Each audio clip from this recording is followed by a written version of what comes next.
Hoy vamos a hablar de cómo fue y qué implicaba el segundo plan quinquenal y además cómo a partir de la proclamación de la ley del divorcio, la Iglesia constituyó una fuerte parte de la oposición al peronismo.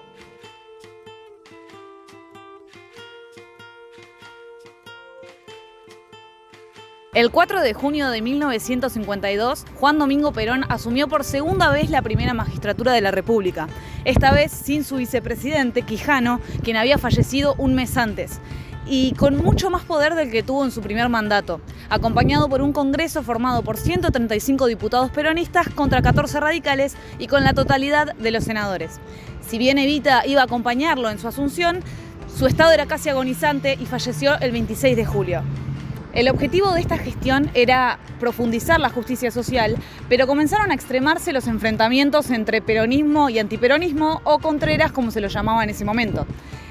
Y a pesar de Perón y de sus intenciones, comenzó una época de conflictos sociales y huelgas. Para contextualizar un poquito, a diferencia del primer plan quinquenal, en el segundo la realidad del país es muy diferente a la de unos años antes. El poder adquisitivo fue reducido debido al aumento de los insumos industriales y la situación internacional y los salarios, que tenían un buen nivel comparativo, comenzaron a sufrir un congelamiento. Lo que no es aceptable es que en una comunidad puedan existir tipos que no producen ni siquiera lo que consumen, porque una comunidad donde abundan los que consumen y no producen es una comunidad que no va a ninguna parte. Ahora, para producir, al hombre hay que darle las condiciones de dignidad y de felicidad y de tranquilidad para que pueda producir sin sacrificio. Perón pidió a todos los argentinos el esfuerzo para aumentar la producción, ser riguroso con el consumo y fomentar el ahorro interno. Pero ¿cuál era el objetivo del segundo plan quinquenal? El foco del segundo plan quinquenal era que la Argentina se pudiera fortalecer independientemente en algunos sectores, tales como la energía, el transporte, entre otros sectores. Esto hizo que se redujera la importancia entre las industrias del exterior y se focalizara más en las industrias del interior del país. Al igual que el primer plan quinquenal, el segundo empieza a destabilizarse, principalmente por la falta de inversiones de empresas del exterior, sumado a los distintos problemas políticos que había afuera del país y dentro del país. Esto hizo que el plan quinquenal no funcione tal y como fue planeado.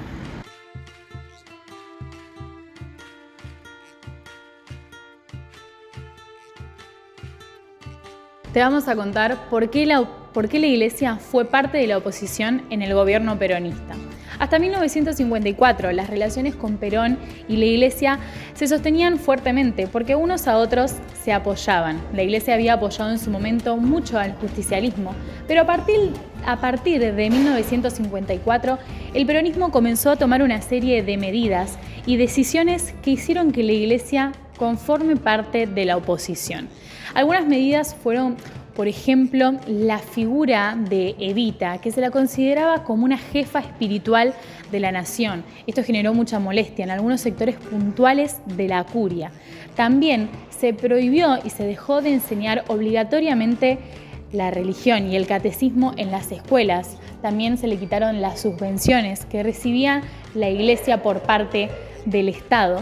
Y además se estableció la ley del divorcio, quiebre fundamental entre el peronismo y la Iglesia, ya que antes el matrimonio pasaba pura y exclusivamente por manos de la religión, justamente la de la Iglesia, y con el establecimiento de la ley del divorcio, el casamiento y justamente el divorcio pasó a estar en manos del Estado y de las personas, quienes eran que a partir de ese momento se empezarían a regularizar esta medida y esta ley.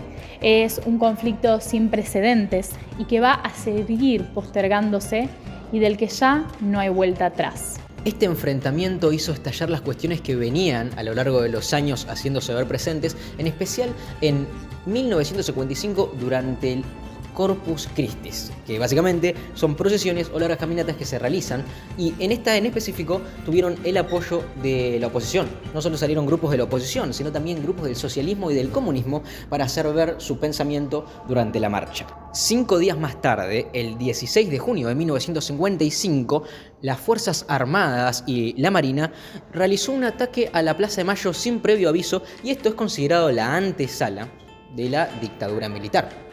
Este ataque se realizó en el centro de Buenos Aires.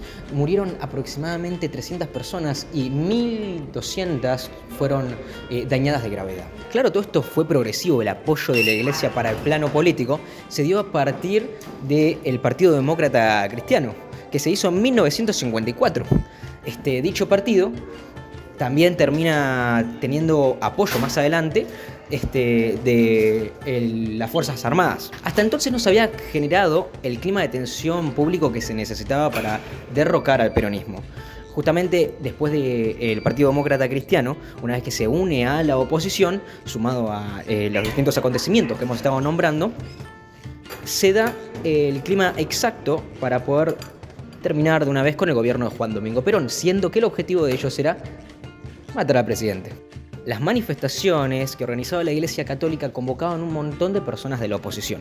Con todos estos condimentos, justamente es que, sumado a las sombras que estaban en la Casa Rosada, en 1955, el 16, termina ocurriendo este acontecimiento del cual hemos hablado. Todo esto termina justamente derivando en el golpe militar, golpe de Estado. Y finalmente, el 16 de junio de 1955, se logra el golpe militar, golpe de Estado. En un contexto lejano de triunfo para la oposición, la Iglesia le brindó una mano que les ayudó a ganarle al peronismo. Justamente podemos decir que los católicos empezaron a trabajar para la caída del presidente, utilizando la misma fe.